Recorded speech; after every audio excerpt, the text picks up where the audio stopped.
I would question if someone hasn't lost a single friend from the ages of 20 to 25, because that could signal a lack of growth. If you are a recovering people pleaser, and I feel like that's very common in South Asian households, there is nothing glamorous or good about giving up your own needs for someone else. That's basically you telling yourself that, oh, I don't matter as much, let me just fulfill their needs because my sense of self comes from the next person.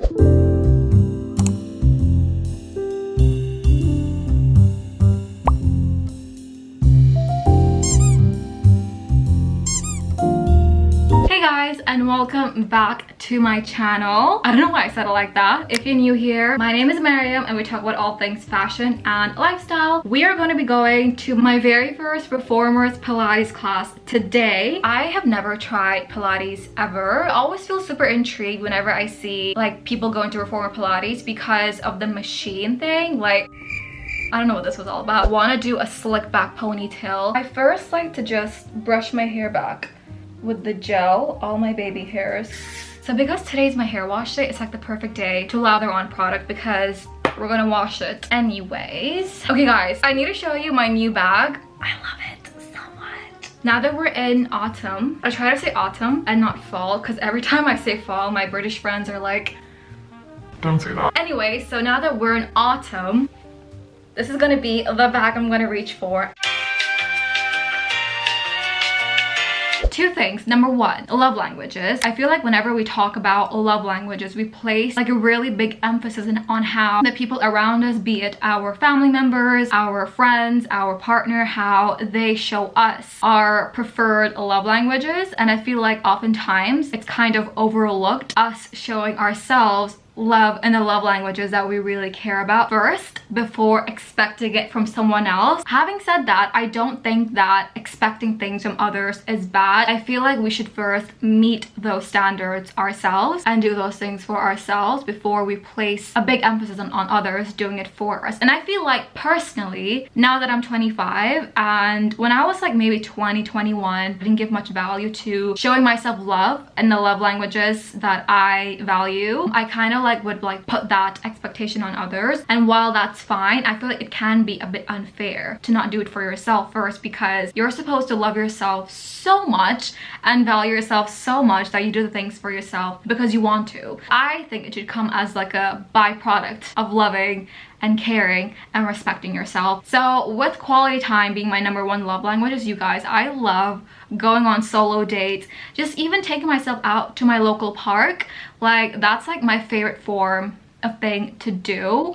And like today, taking myself to this class, like I didn't really ask any of my friends, I just booked it for myself because I wanted today to just be like a solo date. And another thing I feel like I didn't really understand, or I wasn't really able to grasp the weight of the matter when I was in my early 20s, like let's say 20/21, was boundaries. Like, I still remember the first time my therapist told me about boundary and boundary setting. I was kind of like, I get it, like I get the concept, but I was not able to recognize that kind of thing in my friendships at the time. And when I did, like, it was like a big realization. And I feel like if you are a recovering people pleaser, and I feel like that's very common in South Asian households, especially if you're a female, I think we are conditioned in a way to be people pleasers and like do things and just be nice. Like, I couldn't feel prouder saying the fact that I am not a nice person. Like, niceness does not mean anything. What we should strive to be is kind. Like, I am a kind person,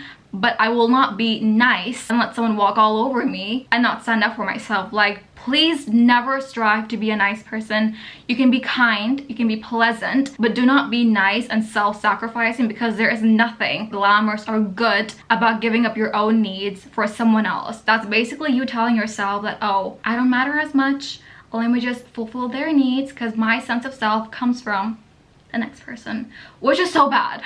Building on that point, once you do start to enforce boundaries in your friendships, it can go one of two ways. And I have lost friends, literally plural friends, because of placing boundaries. And I feel like there's so much we can say with this, because I feel like if you lose anyone when you place a boundary, that person wasn't meant to be with you anyways, because a good person, a person who also values boundaries, will not take offense to you placing boundaries. And I feel like that's so common when you are 20 plus and like growing. I would question if someone hasn't lost a single friend from the ages of 20 to 25, because that could signal a lack of growth. Or you could be in the very fortunate position of like every single person around you has been growing at the same rate that you have, which is an amazing space to be in. And I have a few friends who have been those friends for me, but I do have quite a few friends as well who just weren't in alignment anymore once I started to become this newer version of myself. Growth, I mean, we're supposed to grow.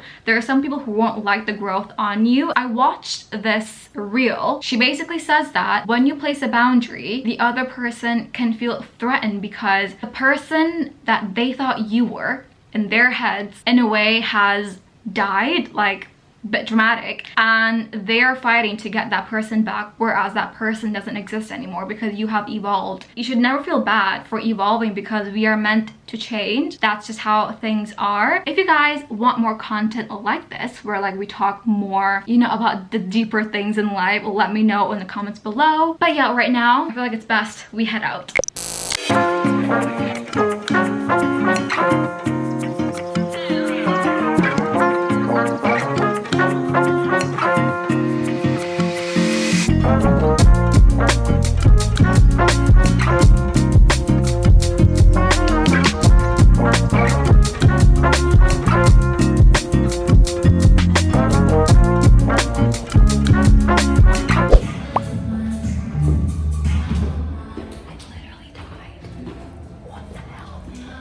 No guys, genuinely nothing could have prepared me for reformer Pilates. Like everything that I've heard people saying that it's so challenging, like it really is.